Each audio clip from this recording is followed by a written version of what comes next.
ஸ்ரீ குருப்யோ நமஹ. ஹரிஹி ஓம். ஸ்ரீ நாரத பக்தி சூத்திரம். ஸ்ரீ நாரத பக்தி சூத்திரம் மொத்தம் 83 சூத்திரங்கள் கொண்டது. ஸ்ரீ நாரதர் பக்தி சூத்திரங்களை சமஸ்கிருதத்தில் இயற்றியுள்ளார். நாம் காணவிருப்பது அதன் தமிழ் மொழிபெயர்ப்புகளையே. நாரத பக்தி சூத்திரங்கள். அத்தியாயம் 1. பக்தியின் விளக்கம். பக்தி அல்லது தெய்வீக அன்பை பற்றி குறிப்பிடுவோம். பக்தி என்பது இறைவன் மீது நாம் செலுத்தும் தீவிர அன்பை குறிக்கிறது. இந்த தெய்வீக அன்பானது அதை கொண்டிருப்பவர்களுக்கு குறையாத பேரின்பத்தையும் அழியாத ஆனந்தத்தையும் கொடுக்கும். பக்தி அடையப்பெற்றவன் என்றும் அழியாத நிலையை அடைகிறான். மேலும் குறைகளற்றவனாகவும் எதிலும் எப்போதும் திருப்தியுடையவனாகவும் இருக்கிறான். பக்தி மூலம் இறைவனை உணர்ந்தவன் எந்த பொருளுக்கும் ஆசைப்படுவதில்லை, எதற்கும் வருத்தப்பட மாட்டான், யார் மீதும் கோபமோ பொறாமையோ கொள்ள மாட்டான்.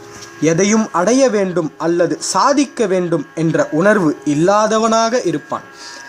பக்தன் முதலில் தான் இறைவனுக்கு பிரியமானவன் என்ற நினைவில் கர்வம் கலந்த இன்பத்தில் திளைத்திருப்பான். பக்தியின் வைராகியத்தால் இறைவனை அறிந்த பின் அமைதியுடன் எப்போதும் இருப்பான். தன்னுள்ளேயே குடிகொண்டிருக்கும் இறைவனிடமே இன்பத்தை காண்பான். அத்தியாயம் 2. துறவும் அர்ப்பணமும். பக்தி பூணுவதால் ஆசைகள் அழிந்து போகும். எனவே பக்தி மூலம் ஆசைப்பட்டவற்றை அடையலாம் என்பது பொருந்தாது. துறவு என்பது பூசை முதலிய சகல காரியங்களின் செய்கைகளையும் இறைவனுக்கு துறந்து விடுதலே ஆகும். பக்தனின் துறவு என்பது தன்னையே முழுமையாக இறைவனுக்கே அர்ப்பணிப்பது ஆகும். இறைவன் மீது செலுத்தும் அன்பிற்கு எந்த ஒரு ஊறு விளைந்தாலும் அதை வெறுத்து ஒதுக்குதல் வேண்டும். முழுமையான பக்தி என்பது வேறு எந்த உதவியையும் யார் மூலமும் நாடாமல் முழுமையாக இறைவனை மட்டுமே எப்பொழுதும் எதற்கும் நாடுவதே ஆகும். பூஜை புனஸ்காரம் போன்ற சடங்கு ஆச்சாரங்கள் இறைவனிடம் நாம் நெருங்க பயன்படுபவையே ஆகும். ஆனால் இறைவனை நாம் நம்புவதற்கு இச்செயல்களும் தடையாகுமேயானால் இவற்றை செய்யாது தள்ளிவிட வேண்டும். சாஸ்திரங்களில் சொல்லப்பட்ட பூஜா விதிமுறைகள், மந்திர பாராயணங்கள் முதலியவற்றை சொல்லி வருவதை இறைவனோடு நம்மை பக்தி மூலம் இணைந்து கொண்ட பின்னும் தொடர வேண்டியது இல்லை.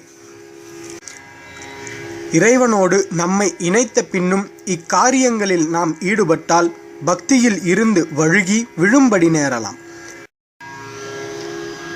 சமூக கட்டுப்பாடுகளையும் வழக்கங்களையும் இறைவன் மீது நம் ஆசை வைராகியமாக மாறும் வரை கடைபிடித்தால் போதும்.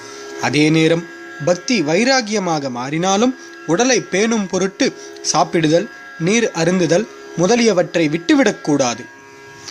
அத்தியாயம் 3. தெய்வீக அன்பை பற்றிய குறிப்புகள். பக்தியை பற்றி பல ரிஷிகள் தங்கள் அனுபவத்தின் காரணமாக வெவ்வேறு விதமாக குறிப்பிட்டிருக்கிறார்கள். பக்தி என்பது இறைவனுக்கு செய்யும் வழிபாட்டு முறைகள் மீது நாம் கொள்ளும் பிடிப்பு என பராசர முனிவரின் மகனாகிய வியாசர் சொல்கிறார். பக்தி என்பது இறைவனை பற்றி பேசுவதும் இறைவனை பற்றி பிறர் பேச கேட்பதும் என கர்கமுனி சொல்கிறார். சிதறும் எண்ணங்களை குவித்து ஆத்ம இன்பத்தில் திளைப்பதே பக்தி என சாண்டில்யமுனி சொல்கிறார். ஆனால் நாரதராகிய நான் பக்திக்கு கூறும் விளக்கமாவது இதுதான். எல்லா நினைவுகளையும் பேச்சுகளையும் செயல்களையும் இறைவனுக்கு எப்போது அர்ப்பணிக்கிறோமோ, இறைவனை ஒரு நிமிடம் மறந்தாலும் எப்போது துன்பம் தாக்குகிறதோ அப்போதுதான் பக்தி தோன்றி இருப்பதாக கருத வேண்டும். இப்படிப்பட்ட பரிபூர்ண அன்பு வெளிப்பட்ட சில நிகழ்வுகளும் உண்டு. பிருந்தாவனத்திலுள்ள கோபிகள் இப்படிப்பட்ட பக்தி கொண்டிருந்தார்கள். கிருஷ்ணரின் மீது அளவற்ற அன்பை கோபிகள் பொழிந்த போதிலும் அவனை இறைவன் அம்சமாகவே அவர்கள் கண்டுகளித்தார்கள். கிருஷ்ணனிடம் உள்ள இறைமையை அவர்கள் உணராமல் அவனை காதலித்திருந்தார்களேயானால் அத்தகைய அன்பு ஒரு பெண் தன் கணவனைத் தவிர வேறு ஒரு கள்ளக்காதலுடன் செலுத்தும் அன்பு போன்ற இருந்திருக்கும். காமத்தில் இன்பம் நுகருபவர் தம்மை திருப்திப்படுத்திக் கொள்ளவே ஈடுபடுகிறார். பக்தியிலோ தன்னை சார்ந்தவரையும் இன்பத்தில் ஆழ்த்துவார். அத்தியாயம் 4. வாழ்வின் பயன்.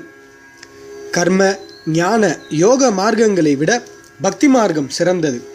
எல்லா மார்க்கங்களும் முடிவில் பக்தி மார்க்கத்திலேதான் சேர்கின்றன. இறை வாழ்க்கையின் முடிவே பக்திதான். ஆகவே மற்ற எல்லா மார்க்கங்களும் முடிவில் பக்தி மார்க்கத்தையே சேர்கின்றன. பக்தியில் பணிவு இருப்பதால் இறைவனுக்கும் பக்திதான் அதிகம் பிடிக்கும். பக்தன் அகங்காரங்களை ஒழிந்து பணிவுடன் அன்பை தெரிவிப்பதால் இறைவனுக்கும் அது மிக பிடிக்கும். ஞானத்தினால்தான் பக்தி கொள்ள முடியும் என சிலர் கருதுகிறார்கள். ஞானமும் பக்தியும் ஒன்றை ஒன்று சார்ந்தது, ஒன்றில்லாமல் மற்றது இருக்க முடியாது என வேறு சிலர் கருதுகிறார்கள். நாரதராகிய நான் கூறுவது, இறைமையை அறிந்து உணர்வது ஒன்றே முழுமையானது. அதுவே பக்தியின் முடிவு. அரசன் வாழும் அரண்மனையையும் அரசனையும் பார்த்தால் மட்டும் ஒருவன் அரசனாகிவிட முடியாது. அதுபோல உணவை பற்றி அறிவினால் மட்டும், உணவை பார்த்தாலும் மட்டும் பசியை போக்கிவிட முடியாது. அதே போல இறைவனை பற்றிய நூல் அறிவினால் மட்டுமே இறைவனை காண முடியாது. தூய அன்பு அல்லது பக்தி இருந்தால் மட்டுமே இறைவனை அறியவும் உணரவும் முடியும். ஆகவே பிறப்பு இறப்பு போன்ற உலகியல் வேற்றுமைகளை எல்லாம் கடப்பதற்கு விருப்பமுள்ளவர்கள் உண்மை பக்தியை இறைவனுக்கு செலுத்தினால்தான் அவர்கள் விருப்பம் நிறைவேறும். பக்தியே எல்லாவற்றிலும் சிறந்தது என அவர்கள் நம்பி செயல்பட வேண்டும். அத்தியாயம் 5. பக்தி நிலை அடையும் வழி. சிறந்த குருமார்கள் ஞானிகளின் பாடல்களினால் பக்தி கொள்ளும் விதங்களை குறிப்பிட்டுள்ளார்கள். இந்திரியங்கள் மூலம் எய்தும் சுகத்தையும் இந்திரியங்கள் மூலம் ஏற்படும் உலக தொடர்புகளையும் துறந்தால்தான் பக்தி கிட்டும். இடைவிடாத நாம ஜபத்தால் பக்தி கிட்டும்.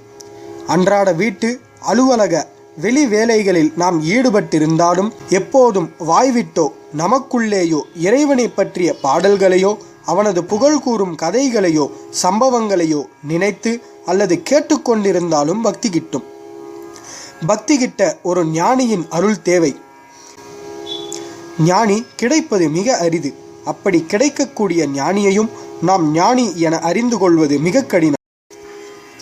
அப்படியே ஞானி கிடைத்து அவரும் நமக்கு அருள் புரிந்தால் சந்தேகத்திற்கு இடமில்லாமல் நிச்சயம் பக்தி கிட்டும். கடவுள் அருள் இருந்தால்தான் சாதகனுக்கு ஞானியின் தரிசனமும் பின்னால் ஞானியின் அருளும் கிட்டும்.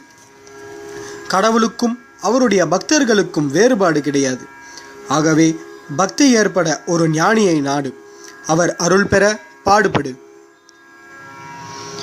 மீதமுள்ள சூத்திரங்களை நாம் அடுத்த பதிவில் காண்போம். ஹரி ஓம் தத்சத்.